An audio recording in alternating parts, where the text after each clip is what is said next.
Reel court versus real court के नए episode में आप सभी का स्वागत है। दोस्तों, इस सीरीज में हम आपको फिल्मी जो कोर्ट की कार्रवाई है उससे रियल कोर्ट की कार्रवाई कंपेयर करवाते हैं और बताते हैं कि कितना अंतर है रियल कोर्ट की कार्रवाई में और फिल्मों में जो दिखाया गया है उस कोर्ट की कार्रवाई में। तो दोस्तों, आइए आज की इस वीडियो को भी शुरू करते हैं। तो दोस्तों नमस्कार, मेरा नाम ओम प्रकाश सांडिल्य है और आप देखना शुरू कर चुके हैं सांडिल्य स्कूल ऑफ लॉ। दोस्तों, पहले आप एक क्लिप देखिए जिसमें कि अनिल कपूर जो अधिवक्ता बना हुआ है वह कोर्ट में अपने क्लाइंट को कैसे बेगुनाह साबित करता है। पहले आप ये क्लिप देखिए, इसके बाद में मैं आपको कंपेयर करके बता। दोस्तों, इसमें आपने देखा होगा कि जो मामला पूरा रहता है वो ये रहता है कि एक जो डॉक्टर साहिबा रहती हैं, ये किसी पेशेंट को कोई दवाई देती हैं और कार में इनके दवा वो रखी रहती है। उस दवा को कोई जो विलन है वो ट्रांसफ़र कर देता है, उसमें जहर वाला दवा दे देता है, उसको पिला देती है, वो व्यक्ति मर जाता है। अब पूरा सबूत रहता है कि जहर पिलाया है इन्होंने, शीशी में जहर है। कोर्ट में इनका विपक्षी अधिवक्ता ये भी कहता है कि शीशी में अभी भी जहर है, मेडिकल रिपोर्ट आई हुई है, तो बिल्कुल 100% था कि इनको दोषी मानना था। इसमें क्या किया अनिल कपूर ने पहले डॉक्टर से बात की, पूछा कि अगर ये जहर पेट के अंदर चला जाता है तो कितने देर तक आदमी बच सकता है, कितने देर तक आदमी बचा रह सकता है। इन्होंने पहले से पूछा। उतना जहर पीने के बाद किसी के बचने का क्या चांस हो सकता है? बहुत। अगर जहर को खून में शामिल होने से पहले स्टमक से निकाल दिया जाए तो कुछ। और ये जहर खून में कितनी देर में शामिल हो जाता है? 2 मिनट लग सकते हैं और कभी कभी 2 घंटे भी।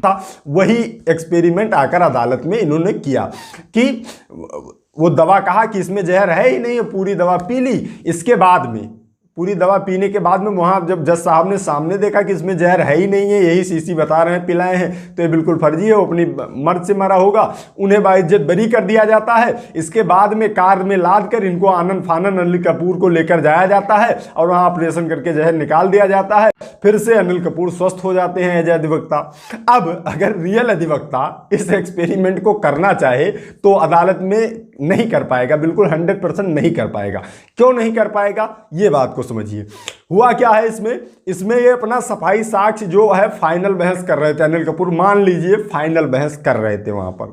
तो अगर यहाँ अदालत में आपका 313 बनने के बाद में सफाई साक्ष्य का आपको मौका दिया जाता है कि आप सफाई साक्ष्य पेश कर सकते हैं, आप फाइनल बहस कर सकते हैं। इसके बाद में आप सफाई साक्ष्य पेश करेंगे, फाइनल बहस करेंगे। इसके बाद में जजमेंट आने तक, जो जज साहब ने सुना दिया ना कि बाइज्जत बरी किया जाता है, उसका जजमेंट आने में कम से कम 2 पेशी लगेगा। और 2 पेशी का मतलब अगर 1 हफ्ते की पेशी होती है तो 15 दिन पेशी में चला जाएगा। तो इनका जहर तो बेकार हो जाता, पहली बात। दूसरी बात, अगर सेम डे भी जजमेंट आ जाता तो किसी भी कोर्ट की जजमेंट छपा रखा नहीं होता है सफाई साक्ष्य सुनने के बाद। जब आपकी फाइनल बहस सुनी जाती है उसके बाद में जजमेंट टाइप होता है, उसके बाद में विचार करते हैं जज साहब, उसके बाद में जजमेंट टाइप होता है, उसके बाद में उस जजमेंट पर साइन होता है, फिर उस जजमेंट को सुनाया जाता है। अगर वही ना किया जाए, मान लिया आप तारीख लगाई ही ना जाए, सेम डे भी जजमेंट अगर दिया जाता तो होता यह है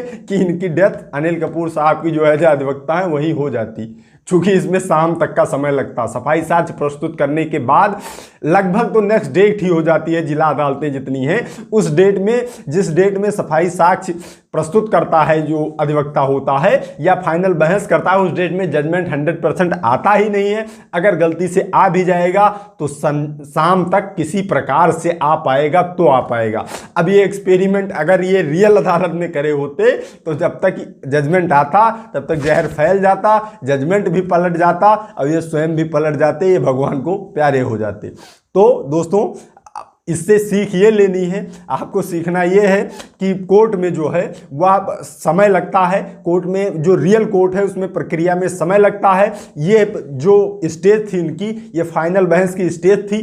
फाइनल बहस आपके मामले में जब होगा जब आपके सारे गवाहों का, सारे जो पीड़ित है उसका बयान हो जाता है। इसके बाद में अंतिम में आपके अधिवक्ता को ये मौका दिया जाता है कि वो फाइनल बहस करें या कोई अपना सफाई का साक्ष्य जो प्रस्तुत करना चाहे, कोई गवाह प्रस्तुत करना चाहे, कुछ भी करना चाहें वह प्रस्तुत करें या फाइनल बहस करें, बताएं मैं किस तरह निर्दोष हूं। इसे सुनने के बाद में तब फैसला आता है जज का, और उस फैसला आने के बाद में अगर आपको सजा होती है तो आपको सजा होती है, अगर आपको छोड़ा जाता है तो आपको बाइज्जत बरी कर दिया जाता है। बशर्ते इन सारी प्रक्रियाओं में लगभग तो जिला अदालतों में 10 दिन 15 दिन का समय लग ही जाता है, अगर सेम डे भी होगा तो पूरा दिन का समय लगता है। तो दोस्तों उम्मीद करता हूं कि वीडियो आप सभी को पसंद आया होगा। आज की इस वीडियो में इतना ही, मिलते हैं अगली प्रॉब्लम सॉल्विंग वीडियो में। तब तक आप सभी लोग अपने स्वास्थ्य का ख्याल रखिए, कानून की जानकारी, अपने अधिकारों की जानकारी इस चैनल के माध्यम से लेते रहिए, मामलों से बच के रहिए। I love you all. जय हिंद, जय भारत।